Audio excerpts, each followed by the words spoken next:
جس کے لیے اللہ پاک نے ہمیں دنیا میں بھیجا ہوا ہے کہ یہاں سے تو ہاتھ خالی جائیں گے، لیکن اگر نیکیاں کریں گے تو آگے تو ہاتھ کچھ نہ کچھ تو بھرے ہوں گے بالکل نا۔ ایسا ہی ہے. تو بدبخت ہیں وہ لوگ جو کہ اپنوں سے پیار نہیں کرتے، چاہے وہ اپنے گھر میں رکھ کے ان کو ڈیگریڈ کرتے ہیں یا باہر بھیج دیتے ہیں، باہر تو چھوڑ دیتے ہیں، چاہے میں ہوں، کوئی اور ہے، کوئی اور ہے، کوئی اور ہے، بے حساب شیلٹر بنے ہوئے ہیں۔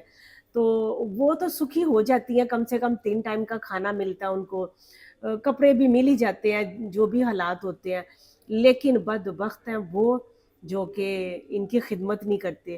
ان کو موقع بار بار اللہ دیتا ہے، بار بار دیتا ہے۔ گھر میں بھی جو رہتی ہیں مائیں وہ بھی تکلیف میں رہتی ہیں، کیونکہ جب بیٹا بیوی کے پیچھے لگ کے یہ کہے گا کہ نا کہ ماں آپ تو ہر وقت بولتی رہتی ہو، یا آپ تو چپ کرو نا، ہمارے بچوں کو ڈانٹتی ہو، یا بیوی کو لے کے بچوں کو لے کے باہر گیا ہوا ہے، ماں کے کھانے کا کچھ پتہ نہیں ہے، وہ بھی ماں تکلیف میں ہے۔ صحیح بات. ماں لائٹ بند کرو، بل بہت آتا ہے، یہ چھوٹی نل بند کرو، پانی کہاں سے آئے گا، یہ بہت چھوٹی چھوٹی چیزیں ہیں جس سے ماں کا بڑھاپے میں دل دکھتا ہے جب وہ بالکل خالی ہو جاتی ہے۔ تو بس کوشش یہی ہے، اگر ہم لوگ زیادہ میڈیا پہ آتے ہیں تو اسی لیے آتے ہیں کہ شاید ہمیں دیکھ کے ان کو عقل آئے اور بالکل اپنے بزرگوں کی عزت کرے اور اپنے آخرت کا سامان تیار کرے۔ بالکل.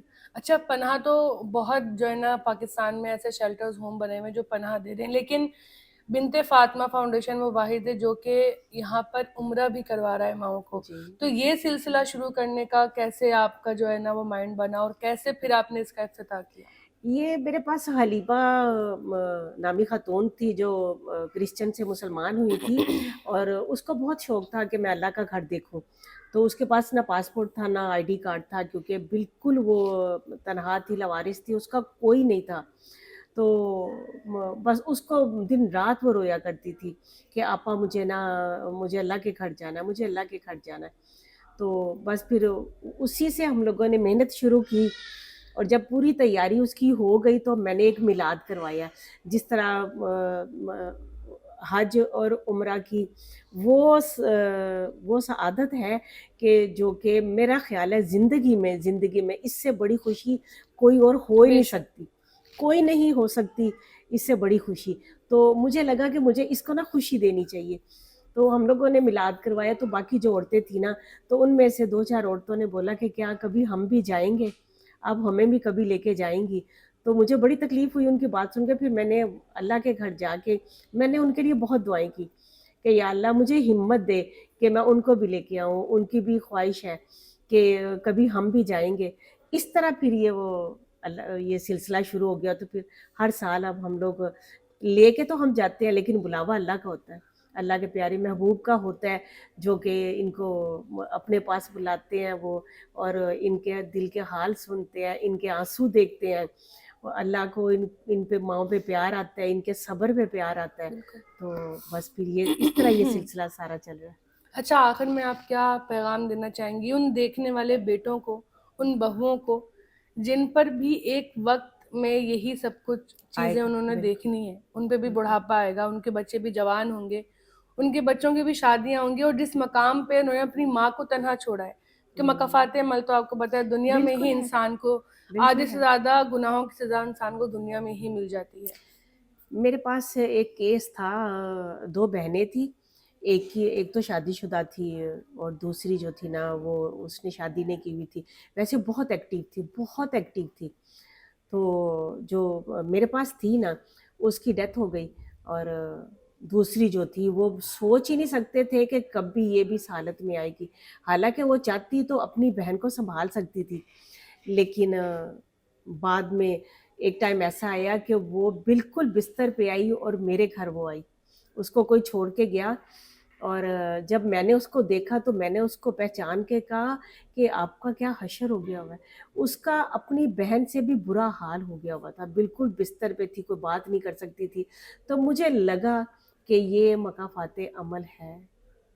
جب وہ بہن ایکٹیو تھی، اتنی ایکٹیو تھی کہ میں آپ کو لفظوں میں نہیں بتا سکتی، اور اتنا اس کا حلقہ احباب تھا، شاید وہ حلقہ احباب زیادہ تھا، دوستیاں زیادہ تھیں، وہ بہن کو ٹائم نہیں دے سکتی تھی، اس نے بہن کو ہمارے پاس چھوڑ دیا، تو یہ ہے کہ میں تو یہی کہوں گی آپ سب کو کہ اپنے بزرگوں کی عزت کرو، اپنے بزرگوں کو بڑے پیار سے سنبھال، جس طرح آپ اپنے بچوں کو سنبھالتے ہو نا، اپنے بچوں کی چھوٹی چھوٹی خواہش پوری کرتے ہو۔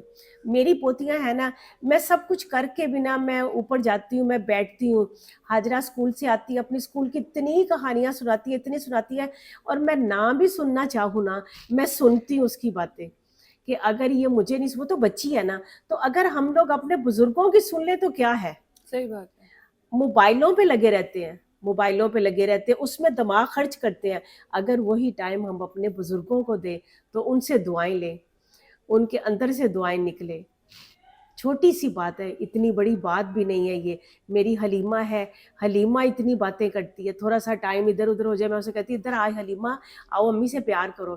تو یہ ہے کہ آپ اپنے بچوں کو ٹائم دیتے ہو، وہ دیتے ہو، کیونکہ بچے بہت پیارے لگتے ہیں آپ کو نا۔ بالکل ایسا ہی۔ اپنے بزرگ اچھے نہیں لگتے، لیکن جو دعائیں بزرگوں سے ملنی ہے نا، اولاد کی تو بعد کی بات ہے، لیکن اولاد جو دیکھتی ہے نا، وہ آپ کے ساتھ کرے گی، بالکل بے شک۔ اولاد کرے گی۔ اگر کسی نے اپنی ساس کو چھوڑا ہے تو پوتی پوتا ساتھ آیا چھوڑنے کے لیے۔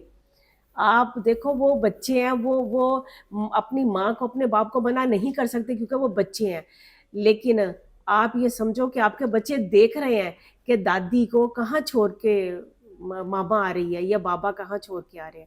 تو یہ ہے کہ اللہ کے واسطے اپنے بزرگوں کی عزت کرو، ان کو سنبھال کے رکھو، یہی سوچ کے کہ ہم نے دعائیں لینی ہے، کیونکہ اب جو دنیا چل رہی ہے نا وہ بالکل دعاؤں سے چل رہی ہے، اور بالکل کچھ بھی ایسے ہی نہیں ہے۔ ہے، اور کچھ نہیں ہے۔